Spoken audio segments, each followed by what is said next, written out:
Alrighty guys, before today's review, I just wanted to come on here really fast and give a huge thank you to everybody who subscribed to the channel, who likes the videos.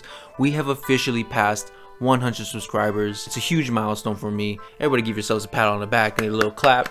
I just wanted to come on and announce that I am going to be doing my very first giveaway to thank you guys because I appreciate you all so much. And it's going to be to give away these two amazing glasses, these two amazing drinking glasses from a local bar here called Tin Man.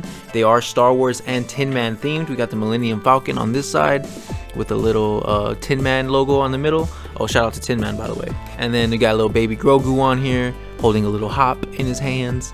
And he does look like the Tin Man from Wizard of Oz, because that's just, you know, their branding. If you want to learn how to win these glasses, win the giveaway, all you got to do is wait to the end of the episode. I'm going to give you some more details there.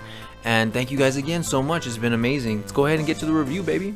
Hey, what's up, guys? James and Ben here, ready to talk to you guys about another outstanding Mandalorian episode.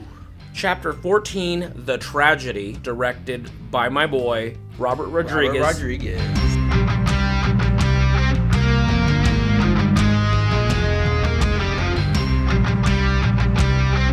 So this was a great episode. There's a ton to talk about. So, pour yourself a drink and join us.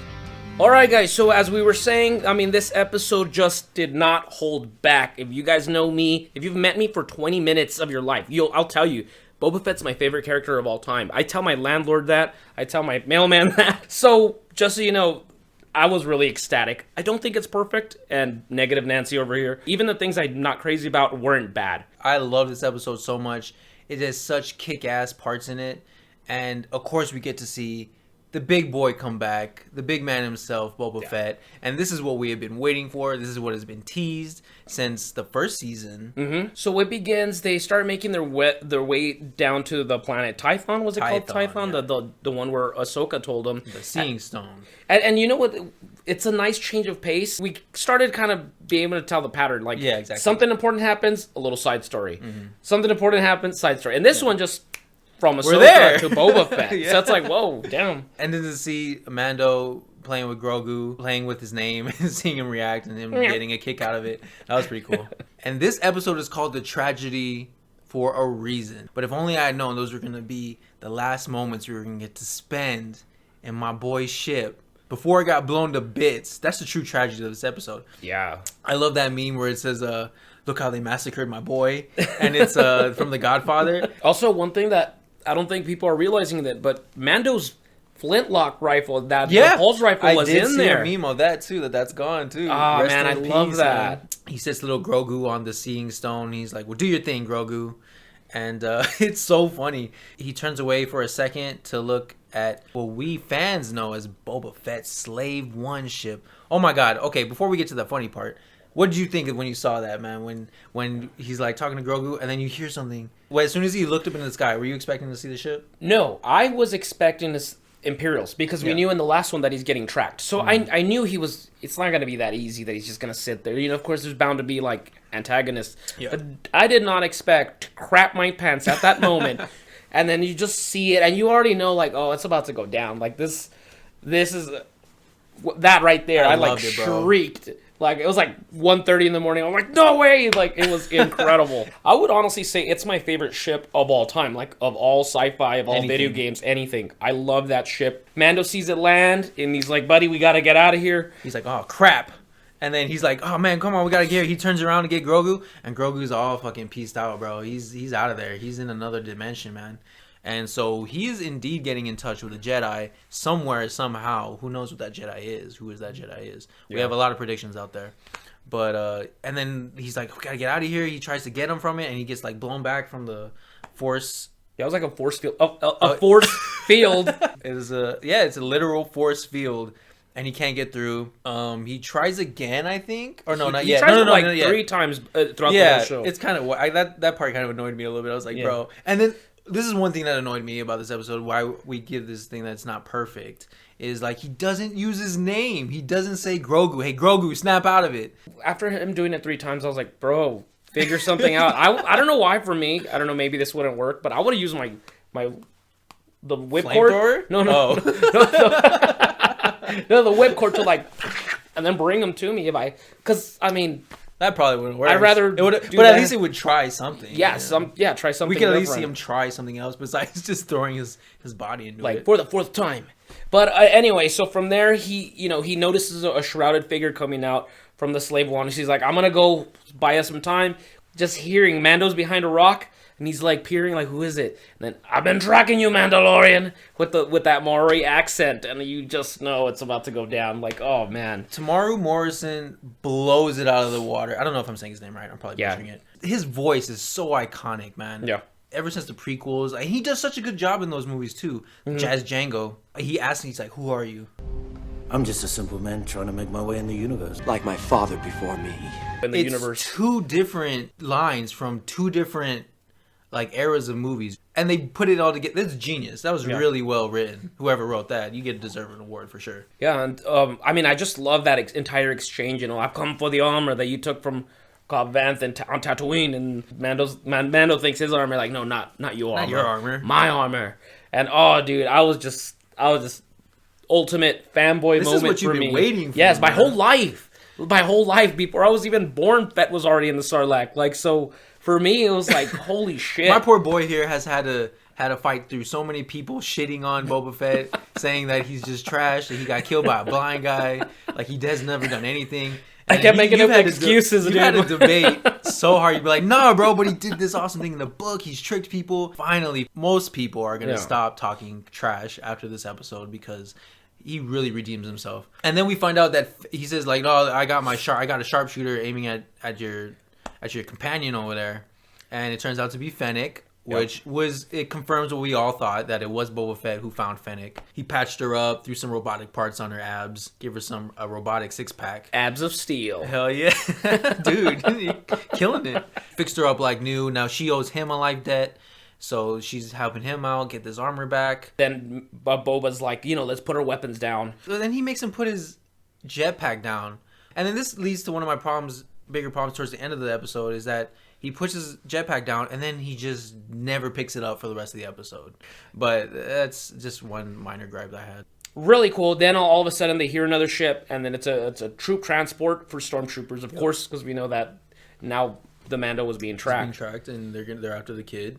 Man, these poor stormtroopers, man. Just food for the fodder. World War II Normandy type shit. Oh, this is where we get to see Boba take people out with that gaffy stick he has and just beat that living hell out of these guys. Yeah, I mean, he's a brutal dude. He's a brawler, bro. Yeah. Straight up. And he has some good theme music here. Oh, yeah. This is where where we had an issue with Bo-Katan, where we didn't really hear a theme. He has a definite theme song. I feel like it's very tribal, because it's like brrr, like a horn, and Mando goes to get the baby, and he gets knocked out. He does his thing. He tries to go again. He's like, and he just falls asleep. We have Boba kicking ass. We have Fennec trying to kick ass, and with her sniper, she has this great, awesome shot where she jumps off a cliff and then turns around and pew pew pew. So great. She really gets to shine in this episode as well. One thing I have to say for the clones in this one, or the clones, I'm sorry, the stormtroopers, is that we get a commander stormtrooper, or I don't know what they're called, but I'll say he's probably the sergeant. Yeah. Get up there, you idiot. He's like, flank him, you idiot. Oh, yeah. And then we get some variation, we also get the bombarder, the mortar guy, with all in yellow, and it reminded me of the Clone Wars, because they used to have that shit. She throws the boulder down, and you get a little Indiana Jones and they're and running, guys are trying to just run this way. And let the thing keep going. Whatever, they all die. It was good for her. Oh, and then we get that one shot of Boba Fett after he's beat up a bunch of guys. He looks at the ship, sees his opening, baby. Ship's open, and there's his armor in there for the taking. But, I mean, once again, it's convenient writing. You see Boba Fett, he kills a stormtrooper, and he looks, and you can see, you know what, I'll be back. Mando finally wakes the hell up, and he goes, does he try a third time? He tries a third time. Yeah, to get Grogu out of the thing. Gets blasted back again a little bit, and he's like, all right, fine. Well, I'll protect you. I'll buy you some time. And he runs down to go help Fennec and Boba out. And then, because the second ship landed at that point, and that was really cool. I like to see that, okay, it's not just one wave of stormtroopers and they're done. It's a relentless attack. They just fought off these guys, still trying to finish them, and then another ship drops. And you're like, damn, man, these guys are going to have their work cut out for them. We get their savior comes in, man. He jumps in there, he throws a grenade, and then, man, I can't even... explaining the scene doesn't do it justice.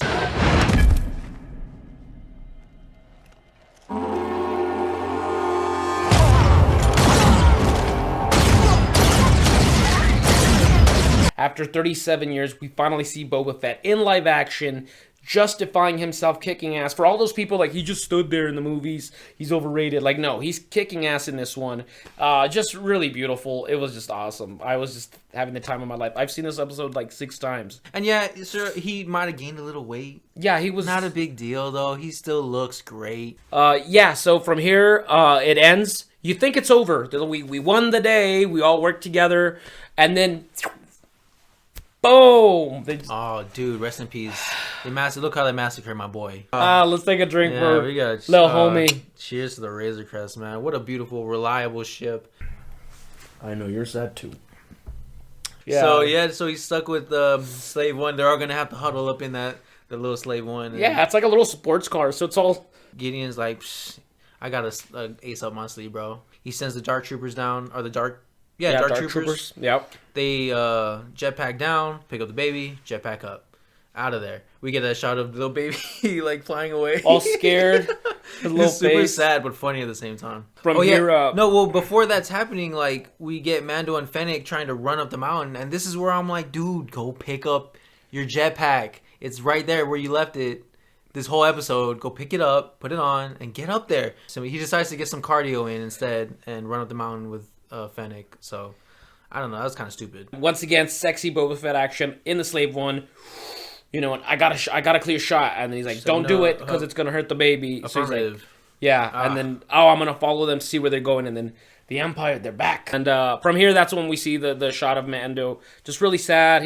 He's looking through the wreckage, you know. He finds the little ball, and then he pulls out the little Polaroid of them playing catch that one day. And yeah, like he's got the Beskar spear. So I think once again, I feel like this is Mando going like, I'm gonna use this for everything you took from me. Stab him right in the dick. Yeah.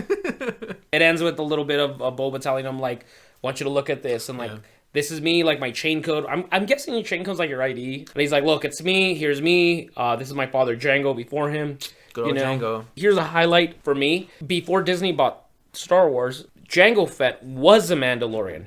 There was a comic book called Open Seasons that would say the story of Django Fett. He was orphaned. He was a farm boy that was orphaned during Mandalorian Civil War. And one of the Mandalorians, Jaster Muriel, takes him in and trains him as one. So in many ways, Mando takes a lot of his backstory. It's almost identical. Now we finally, after all these years, they acknowledge that Open Seasons is a real thing. Django Fett was himself a Mandalorian. I'm good for that. I love Django Fett being a Mandalorian and Boba Fett not being one. Yeah, and after this, it ends with they take the Slave One to Navarro. Hey, Cara Dune, what's up? So then Mando tells her, you know, I need you to help me find Mayfield. So that's Bill Burr's going to be coming back. Yeah, they bring back Mayfield, too. It ends with Moff Gideon. He goes to, like, interrogate the baby, and the baby's just using his force to, defensive. Beat the crap out of these guys. And then Gideon shows him the lightsaber, threatening him and taunting him at the same time. Poor baby. Like, when he was like... And then they put handcuffs on him. Yeah, he's like... Like, poor little dude, you know. Hashtag free my boy Grogu. Little homie's locked up, like that Akon song.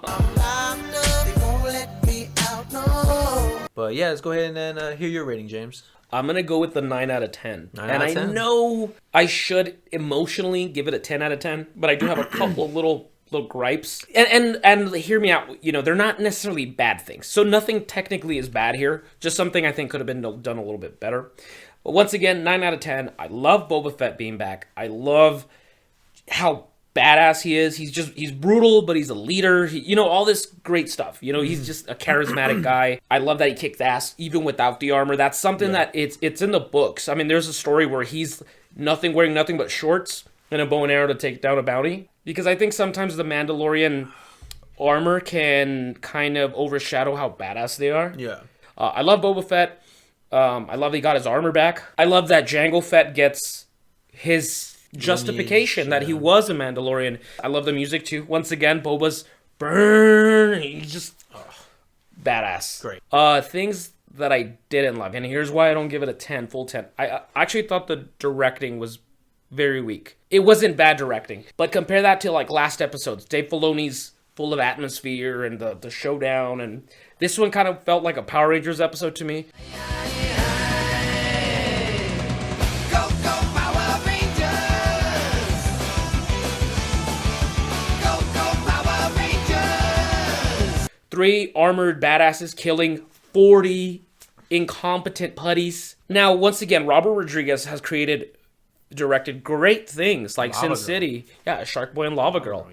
But as far as I understand, he was a last minute thrown in. Everything was written, and the director that was set to direct bailed for whatever reason. Happened? Yeah, so Robert Rodriguez had to come in basically as a favor to Jon Favreau. So I didn't know that. It couldn't explain why maybe he didn't have enough time to like plan like storyboard certain angles. And Boba Fett, let's admit, Boba Fett is a little paunchy on this one. So he does look comedic at times. Yeah, a little bit. Like when he does that big action pose where after he gets his armor on, you're like, oh no. Homer Simpson body shape over. I'm no one to talk shit, guys. I mean, and it makes literal sense that he's not in the best shape of his life. But why didn't he just trim down a little bit? I mean, I feel like he probably could have. Yeah, Tamora Morrison. Or maybe just shoot him in a way that doesn't show off his belly. Interesting thing is that he says that this armor belonged to my father. Yes. So it could either it's Jango Fett's armor but repainted. And repainted it? Here's why I don't think that's true, because in the Clone Wars cartoon, Jango Fett's helmet, Boba Fett attaches a bomb into it. Yeah, and then it explodes, because he was hunting Mace Windu. So I'm like... Well, the armor could still be his, but just a different helmet? Well, here's my theory. When you go back to the Open Seasons comic book, you see Jango Fett growing up, and he has several armors. And when he's a youngster, like 16, he has Boba Fett's armor. So it makes sense. If you've been a lifelong Mandalorian, would you not have several uniforms? I would say that's it, though. 9 out of 10, still the best thing I've ever seen in Star Wars is in this season of Mandalorian. So I am going to give Boba Fett a 10 out of 10. For sure. They completely did Boba the right way. But I'm giving this episode 8 out of 10. It was really short. I just wish there was more. That can't really be helped. And they did all the things they could possibly think of with this episode. There's just little things in there that I didn't like how stupid the stormtroopers are. How easily they're killed. Why Mando didn't go pick up his jetpack. Come on, dude. Go pick up your jetpack. Why he didn't yell Grogu's name right after learning his name. Dude yelled Grogu. And then maybe he'll wake up and snap out. It just doesn't reach 9 or a 10 for me.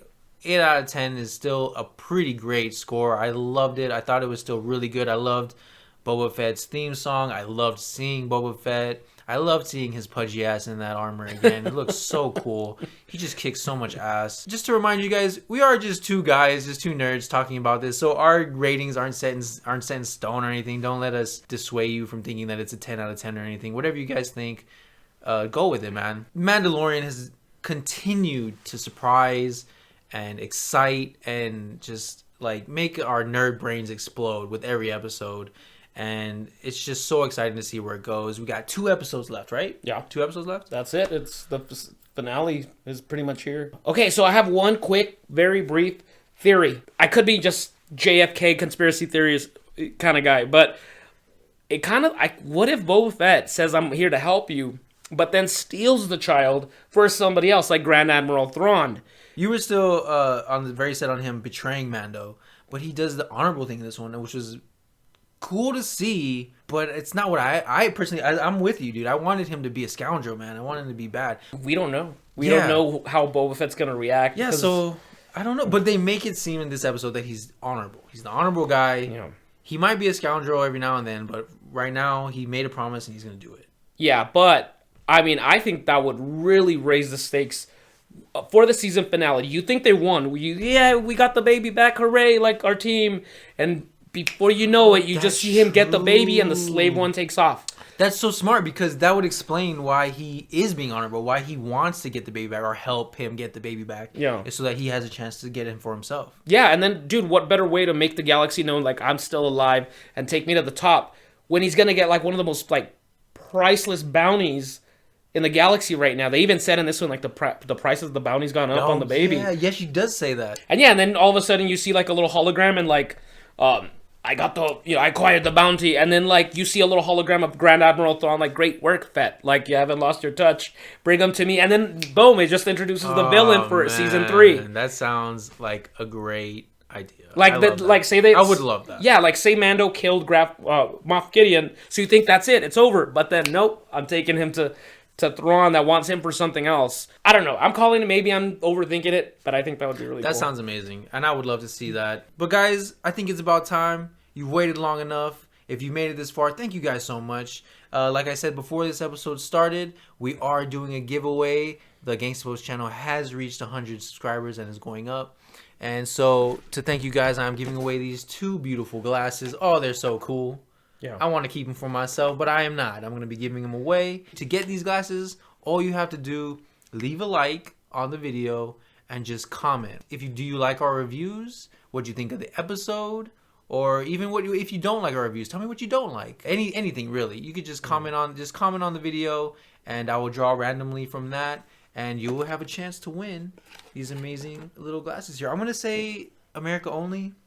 Yeah, especially because they are glass. So yeah, to ship somewhere too far, and they can. I don't want to risk that, but yeah. So yeah, that's it, guys. Just like the video, leave a comment, tell me what you thought.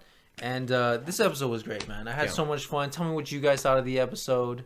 Hopefully, I'll be announcing the winner next episode on the next review, and then I'll send them out. And by the time our last review comes out, sometime around then, hopefully around Christmas time, they should be getting to you. Maybe not. I don't know. I really don't know how long shipping takes. Yeah. But hopefully they should be to you around Christmas time, and you guys can enjoy these. So thank you guys so much again. Really appreciate all the love the channel has been getting. All you Star Wars and Mandalorian fans, thank you so much, guys. Can't thank you enough.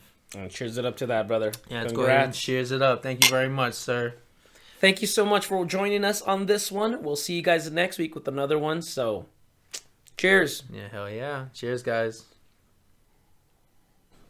Time to destroy this beer.